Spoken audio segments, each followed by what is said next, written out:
The Galactic Coordination Council had existed for over 12,000 standard cycles, and in all that time, Senior Administrator Zextai had never encountered a species quite like the humans. It wasn't their physical characteristics that puzzled him, though their ability to function on what the Council classified as a Class 12 death world was certainly noteworthy. No, what truly baffled Zextai was their complete and utter disregard for proper authorization procedures. The first incident had occurred during humanity's initial integration period. The humans had been assigned a standard newcomer orientation schedule: 7 cycles of cultural assessment, 4 cycles of bureaucratic framework education, 3 cycles of protocol memorization, and finally, if approved by a minimum of 6 departments, provisional membership status. It was a system that had worked flawlessly for millennia across hundreds of species. The humans completed exactly 18 hours of orientation before they started acting. Senior Administrator, his assistant, Pelnara, had announced that day, her 4 eyes blinking in rapid succession, a sign of extreme agitation among her people. The humans have left their designated orientation facility. Zextai's tentacles twitched with irritation. Left? Did they file a movement request form 247B? Was it approved by the Transit Authority? No, sir, they simply left. They said they had work to do. Work to do. As if newly integrated species were permitted to engage in productive activities without proper clearance from at least 3 separate departments. But this was only the beginning. Within a single cycle, reports began flooding Zextai's office. The humans had established unauthorized communication networks with 17 different species. They had initiated 3 separate technological exchange programs without filing a single cross-cultural interaction permit. Most shocking of all, they had begun solving problems. Not minor issues, mind you, real problems. The Cathara had been struggling with a mineral extraction crisis on their 3rd moon for over 2 decades. Standard procedure dictated that such issues be referred to the Resource Management Committee, which would then consult with the Environmental Impact Assessment Board, which would subsequently coordinate with the Mining Safety Commission. The estimated timeline for resolution was 47 cycles. The humans solved it in 6 days. How? Zextai had demanded during the emergency session he'd called to address what he was beginning to think of as the human problem. Ambassador Chenveya, impossibly young human female who somehow spoke for her entire species despite having no discernible rank or authority structure, had looked at him with those strange, fixed-forward eyes that suggested predatory evolution. We looked at the problem, figured out what needed to be done, and did it, she said simply. But the permits? What permits? The environmental impact assessment. We assessed it, minimal impact. The Resource Management Committee approval. We manage the resources. Zextai's tentacles had knotted themselves in frustration. You can't simply decide to act without proper authorization.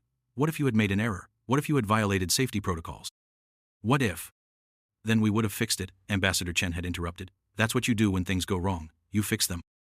The concept was so fundamentally alien to Zextai that he had needed 3 rest cycles just to process it. For 12,000 years, the Galactic Coordination Council had operated on a simple principle: order through process. Every action required authorization. Every authorization required documentation. Every documentation required approval. It was a system that ensured no mistakes were made, no protocols were violated, and no unauthorized actions could disrupt the careful balance of galactic civilization. It was also a system that took an average of 4.7 standard cycles to approve something as simple as changing the temperature settings in a starship's crew quarters. The humans, apparently, found this unacceptable. The breaking point came during what became known as the Zirian Crisis. A massive solar flare from the Zirian system's primary star was tracking directly toward the inhabited world of Zirian Prime, home to 2.3 billion Zirioni. The flare would strip away the planet's atmospheric shielding, rendering the surface uninhabitable within hours of impact. Evacuation was possible, but it would require the immediate coordination of every available transport vessel in 3 sectors. More critically, it would require emergency authorization to override standard shipping routes, suspend normal commercial traffic, and redirect vessels without their owners' prior consent. The Emergency Response Committee was called into session immediately. Zextai had attended similar emergency sessions before. They were models of efficiency and proper procedure. First, the Threat Assessment Board would analyze the situation and provide a detailed report. Then, the Resource Allocation Committee would inventory available assets. The Legal Authority would review what permissions were required. The Interspecies Coordination Office would draft communication protocols. The Transportation Regulation Bureau would modify routing schedules. The entire process typically took 1.2 cycles to complete. They had 0.3 cycles before the solar flare reached Zirian Prime. As the committees began their deliberations, Zextai noticed that the human observera male called Marcus Taurus was behaving strangely. Instead of taking notes or participating in the discussion, he was speaking quietly into a small communication device. After several minutes, he stood up. "Excuse me," Torres said, interrupting subcommittee chair Velteron mid-sentence. "I need to leave." Velteron's gill slits flapped in shock. "Leave? We're in emergency session. No one leaves until proper procedures are." "People are dying," Torres said simply. "Every minute we sit here talking, the window for evacuation gets smaller. I'm going to go save them." He walked out. What happened next violated so many regulations that Zextai lost count. Within 20 minutes, every human ship in 3 sectors had changed course toward Zirian Prime. Not just official human vessels, private craft, cargo haulers, passenger liners, research ships, even individual fighter craft. They came from everywhere, converging on the doomed world like iron filings drawn to a magnet. But it wasn't just human ships. Somehow, Torres and his people had convinced transport vessels from a dozen different species to join the evacuation effort. Not through proper diplomatic channels, not through authorized interspecies cooperation protocols, but through direct ship-to-ship communication. "This is Captain Yethdar of the Altarian cargo vessel Deep Current," came one transmission that Zextai intercepted. "We've just been contacted by the human ship Persistence. They say people are going to die unless we help. We're changing course to assist." "Negative, Deep Current," the Altarian traffic control responded. "You don't have authorization for route deviation. Return to your schedule." "Authorization?" Captain Yethdar's voice carried a tone Zextai had never heard from an Altarian, something like incredulity. "There are 2 billion people about to die, and you're talking about authorization? We're going to help them." The transmission ended.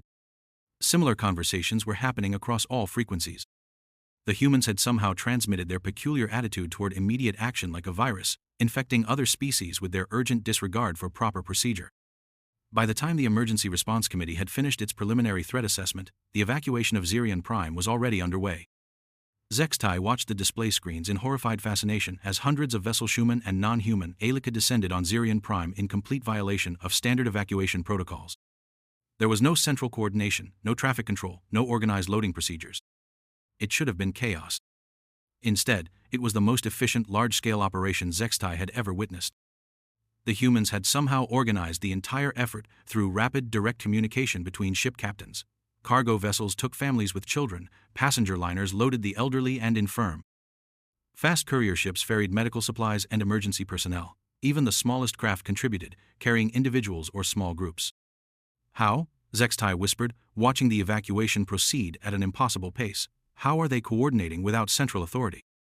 Ambassador Chen, who had appeared beside him at some point during the crisis, glanced at the displays. "They're not coordinating," she said. "They're communicating. Every captain talks to nearby ships, shares information, makes decisions. When you trust people to do the right thing, they usually do. But what if someone makes an error? What if there's a collision? What if? Then someone else will adapt and compensate," Chen said calmly. "That's what humans do. We adjust." 3 hours before the solar flare was due to hit Zirian Prime, the last transport lifted off from the planet's surface. 2.3 billion Zerioni had been evacuated to safety, along with critical cultural artifacts, genetic samples, and even livestock from the planet's farms. The Emergency Response Committee was still debating resource allocation procedures. When the solar flare finally struck Zirian Prime, it found an empty world. The planet's surface was scoured clean by radiation, its atmosphere stripped away in a matter of hours. But every living thing that had called it home was safely aboard ships, heading for new worlds and new lives. The impossible evacuation had been completed in 0.25 cycles. The Emergency Response Committee's final authorization for evacuation procedures was approved 0.4 cycles after the planet had become uninhabitable. In the aftermath of the Zirian crisis, Zextai found himself questioning everything he had believed about proper governance and administration. For 12,000 years, the Galactic Coordination Council had maintained peace and order through careful procedure and systematic authorization. It had prevented wars, avoided diplomatic incidents, and ensured that no single species could act unilaterally to disrupt galactic stability. It had also, he was beginning to realize, made the galaxy slower, more rigid, and ultimately less capable of responding to genuine crises. "I don't understand," he confessed to Ambassador Chen during a private meeting cycles later. "How do you maintain order? How do you prevent chaos? How do you ensure that individuals don't make decisions that harm others?" Chen considered the question seriously. "We train people to make good decisions," she said. "We teach them to communicate effectively. We trust them to do the right thing when it matters, and when someone makes a mistake which happens, we fix it and learn from it. But what if the mistake is catastrophic? Then we deal with catastrophe, Chen said simply. But in our experience, the biggest catastrophes come from not acting when action is needed, from waiting for permission that never comes, from following procedures while people die. Zextai's tentacles writhed as he processed this. Your species operates on the assumption that individuals can be trusted with critical decisions. Not all individuals, Chen corrected. But most people, given good information and clear stakes, will make reasonable choices. And the few who won't? Well, that's what the rest of us are for. You police yourselves. We take care of each other, Chen said, which sometimes means stopping someone from making a bad decision and sometimes means helping them make a good one. The concept was revolutionary. Instead of preventing bad decisions through endless bureaucracy, humans seemed to encourage good decisions through trust, communication, and shared responsibility. Instead of centralizing authority, they distributed it among competent individuals who could act quickly when circumstances demanded it. It shouldn't have worked. But the results were undeniable. 6 cycles after the Zerian evacuation, Zextai reviewed the statistical analysis of human integration into galactic society. The numbers told a story that challenged everything he thought he knew about governance and cooperation. Problem resolution times in sectors with significant human presence had decreased by an average of 73%. Interspecies cooperation projects were being completed 45% faster. Most remarkably, the number of minor conflicts and disputes had dropped by 28%, not because problems weren't arising, but because they were being addressed quickly before they could escalate. The humans weren't just acting without permission, they were teaching other species to do the same. They're infectious, Sub-Administrator Pelnara observed, reviewing the same data. Their approach to problem-solving is spreading to other species. Zextai nodded grimly. The Cathara have established a rapid response team for mining emergencies. The Altarians are implementing something they call captain's discretion for cargo routing. Even the Zolothians are experimenting with what they term streamlined approval processes. Should we be concerned? That was the question, wasn't it? For 12,000 years, the galaxy had operated according to established protocols. Those protocols had maintained stability, prevented conflicts, and ensured orderly development across hundreds of worlds and dozens of species. They had also, Zextai was beginning to understand, prevented a great deal of progress. The answer came during what historians would later call the Cascade Event. A massive food shortage had developed in the Outer Rim territories due to a combination of crop failures, transport delays, and distribution bottlenecks. Under normal procedures, addressing the crisis would require coordination between the Agricultural Committee, the Transportation Authority, the Inter-System Commerce Board, and at least 6 other regulatory bodies. Estimated timeline for resolution, 2.3 cycles.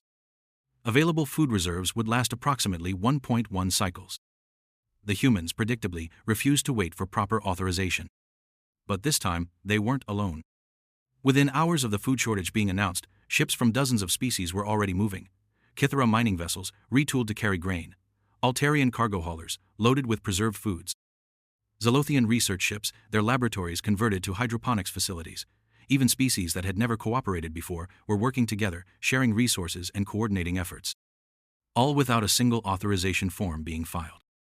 Zextai monitored the communications traffic with growing amazement. Instead of formal diplomatic protocols and official channels, he heard direct, ship-to-ship conversations. This is Captain Veltar of the Deep Harvest. We've got 30 tons of grain protein aboard. Where do you need it most? Deep Harvest. This is Commander Yeth of the human ship Quicksilver. Sector 7 is critical. They've got about 6 days of food left. Can you make it there in 4? We can be there in 3 if we skip the refueling stop at Station Beta. Skip it.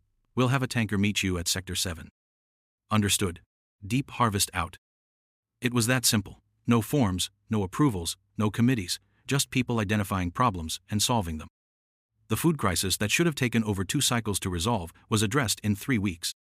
As Zextai watched the successful conclusion of the relief effort, he realized that something fundamental had shifted in galactic civilization. The humans hadn't just introduced a new approach to problem solving, they had demonstrated that the old approach was not only unnecessary but actively harmful. For 12,000 years, the Galactic Coordination Council had operated on the assumption that order required control, that control required authorization, and that authorization required time. The humans had proved that assumption wrong. Order, it turned out, could emerge from cooperation. Cooperation could be achieved through communication. And communication was most effective when people were trusted to act on their judgment rather than wait for permission. Senior Administrator Pelnera announced one morning, "We've received a formal proposal from the human delegation." Zextai's tentacles tensed. After cycles of watching humans ignore protocols and bypass procedures, he wasn't sure he wanted to know what they were proposing officially. What do they want? They're requesting permission to establish what they call emergency response networks throughout the galaxy. Rapid communication systems that would allow ships and facilities to coordinate directly during crisis situations without going through official channels. They want to formalize their informal approach.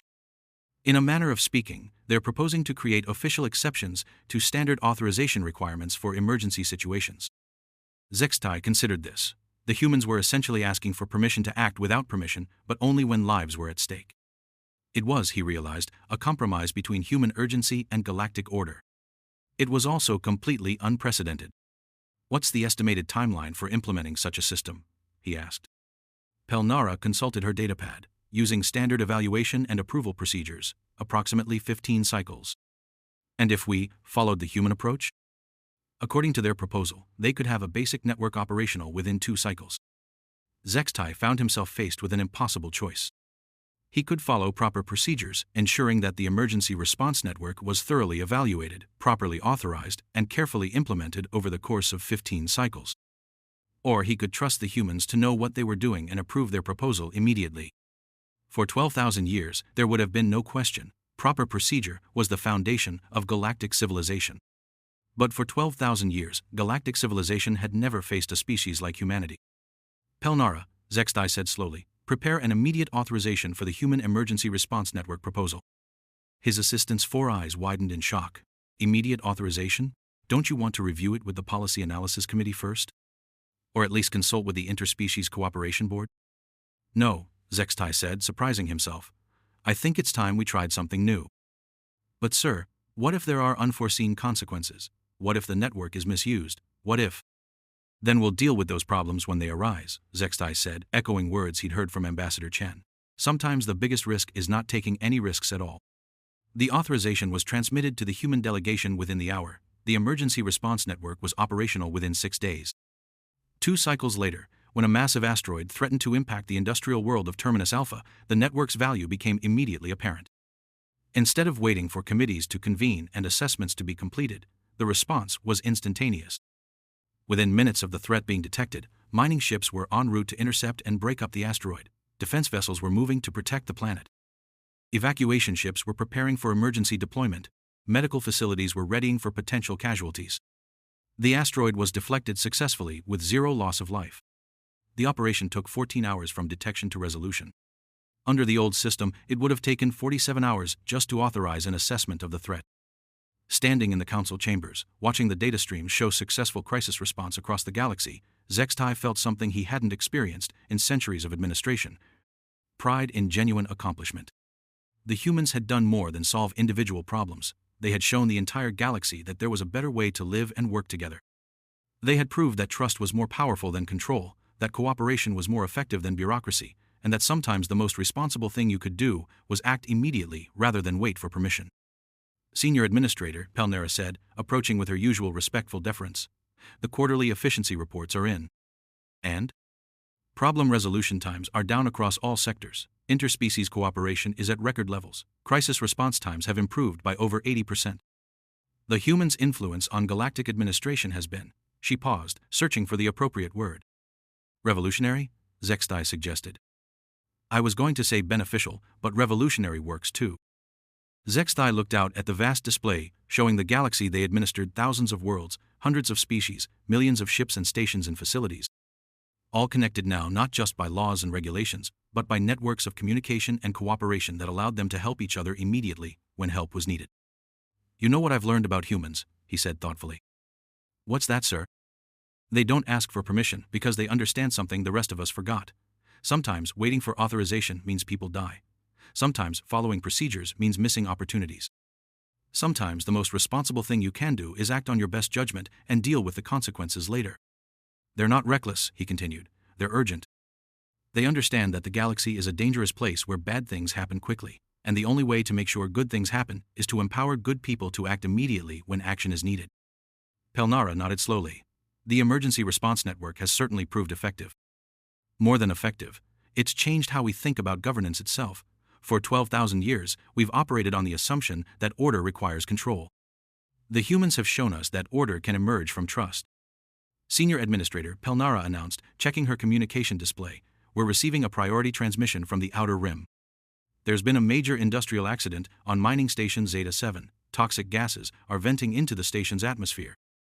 In the old days, this would have triggered a complex response: threat assessment, resource allocation, safety protocol review, evacuation authorization procedures. It would have taken hours to organize a proper response. Instead, Zextai simply activated the emergency response network. All ships in the vicinity of mining station Zeta 7, he broadcast on the open emergency frequency. This is Senior Administrator Zextai of the Galactic Coordination Council. We have an industrial emergency requiring immediate assistance. Station population is approximately 50 beings. Evacuation and emergency medical support needed urgently. The response was immediate. This is Captain Torres of the human vessel Fast Response. We're 30 minutes out with full medical facilities aboard. Mining Station Zeta 7. This is the Kithara cargo hauler Deep Shelter. We can take 50 evacuees and have NBC containment protocols. Deep Shelter. This is Commander Yathnara of the Altarian liner Safe Passage. Coordinate with us, we can handle another 80 plus full life support for extended journey. All ships, this is the Zolothian research vessel Quick Analysis. We're equipped for atmospheric testing and decontamination. ETA 15 minutes. Within an hour, mining station Zeta 7's entire population had been evacuated safely. The toxic gas leak had been contained. Medical treatment was being provided to those who needed it. The crisis was over. No authorization forms had been filed, no committees had been consulted, no procedures had been followed. 50,000 lives had been saved because people were empowered to act immediately when action was needed. You know, Zextai said to Pelnara, as they watched the successful conclusion of yet another emergency response. I think I'm beginning to understand what the humans mean when they say better to ask forgiveness than permission. What do they mean? They mean that when lives are at stake, when opportunities matter, when the stakes are real, action is more important than authorization. Doing the right thing matters more than following the right procedures. Of course, he added with what might have been the equivalent of a smile on his species, they also mean that they're willing to take responsibility for their actions. If they make a mistake, they fix it. If they cause a problem, they solve it. If they break something, they build it back better. That's very different from our traditional approach. Yes, Zextai agreed, and it's working. As the cycles passed, the transformation of galactic civilization continued. The Emergency Response Network expanded beyond crisis management to include rapid coordination for scientific discoveries, cultural exchanges, and economic opportunities. Species that had never worked together began collaborating on projects that would have been impossible under the old bureaucratic system. Trade routes that had taken years to negotiate were established in weeks. Scientific breakthroughs were shared immediately across the galaxy. Cultural festivals and exchanges happened spontaneously when species discovered mutual interests. The galaxy was becoming more connected, more responsive, and more capable of helping itself. But perhaps most importantly, other species were learning to think like humans, to see problems as opportunities for immediate action, to trust their judgment, to communicate directly and effectively, and to take responsibility for making things better rather than waiting for someone else to give them permission. The Kithara developed immediate action protocols for mining emergencies. The Altarians created captain's discretion authorities for shipping decisions. Even the traditionally cautious Zolothians implemented rapid response research teams that could investigate and respond to scientific discoveries within hours rather than months. Standing in his office cycles later, reviewing reports of successful interventions, efficient problem-solving, and effective cooperation across the galaxy, Zextai realized that the humans had given galactic civilization something more valuable than just improved emergency response. They had given them permission to be excellent. Senior Administrator Pelnara announced, Ambassador Chen is here for your scheduled meeting. Send her in. Ambassador Chen entered the office with her characteristic confident stride. Over the cycles, Zextai had grown to appreciate the human tendency toward direct communication and immediate action, even in diplomatic contexts. Ambassador, he said formally, then paused. I wanted to thank you. Chen raised one eyebrow. A human expression he had learned indicated curiosity or surprise. Thank me for what? For teaching us that sometimes the most responsible thing you can do is act without waiting for permission. Chen smiled, another human expression he had learned to appreciate. We didn't teach you anything, Senior Administrator. We just showed you what you were already capable of. Every species in this galaxy has individuals who know the right thing to do in a crisis. We just convinced you to trust them to do it. And if they make mistakes? Then they learn from them and do better next time, Chen said simply. That's how you get good at making decisions, by making them, succeeding or failing, and improving. You know, Zextai said thoughtfully, 12,000 years ago, when the Galactic Coordination Council was founded, our goal was to create a system that would prevent mistakes. We built procedures and protocols and authorization requirements specifically to ensure that no one could make decisions that might cause harm. And we succeeded. We prevented a lot of mistakes. We also prevented a lot of progress. We created a system so focused on avoiding failure that it became incapable of achieving success. Chen nodded. Humans have a saying, the only way to avoid making mistakes is to do nothing, but doing nothing is the biggest mistake of all. I think I'm beginning to understand that, Zextai said. Your species operates on the principle that taking intelligent action is better than avoiding all action. We operate on the principle that good people, given good information and clear stakes, will usually make good decisions, and when they don't, other good people will help them fix it. Trust and responsibility. Trust and responsibility, Chen agreed. There's something else, Zextai said, something I've noticed about humans that I didn't understand at first. What's that? You don't just act without permission. You encourage others to act without permission. You're infectious. Your approach to problem-solving spreads to other species. Chen laughed a sound that Zextai had learned to associate with human pleasure and amusement. That's not intentional. It's just that once people see there's a better way to do things, they usually want to try it. And the better way is? See a problem, understand what needs to be done, communicate with the people who can help, and then act immediately to fix it. Everything else, authorization, documentation, formal procedures, those things can happen later, if they need to happen at all. Act first, apologize later. Act first, succeed first, Chen corrected. Apologizing is only necessary if you are wrong. And if you're wrong, you fix it and learn from it. As Ambassador Chen left his office, Zextai reflected on how fundamentally his understanding of governance and administration had changed. For 12,000 years, the Galactic Coordination Council had operated as a brake on action, carefully controlling and authorizing every significant decision to prevent mistakes and maintain order. The humans had shown them that the galaxy needed an accelerator, not a brake. Problems required immediate action, opportunities demanded quick response, crises needed rapid intervention. And the best way to ensure that action was effective was not to control it centrally, but to trust capable individuals to make good decisions and support them when they did.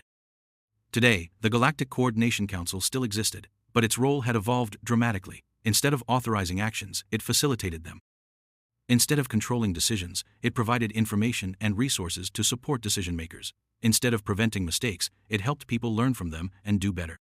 The Emergency Response Network had grown into something much larger, a galaxy-wide system of communication and cooperation that allowed any being on any world to reach out for help, offer assistance, share knowledge, or coordinate action with others who shared their goals. And it all worked because of a simple principle the humans had taught them. When something needs to be done, the right response is to do it, not to ask for permission, not to wait for authorization, not to follow procedures. Just to act. Because humans don't wait for permission. They act. And they win. This script is structured for voiceover delivery with natural pauses, sound effect cues, and a narrative flow that builds from initial alien confusion through growing understanding to final appreciation of human initiative and decisive action. The story demonstrates key HFY themes while maintaining engagement through concrete examples and emotional progression.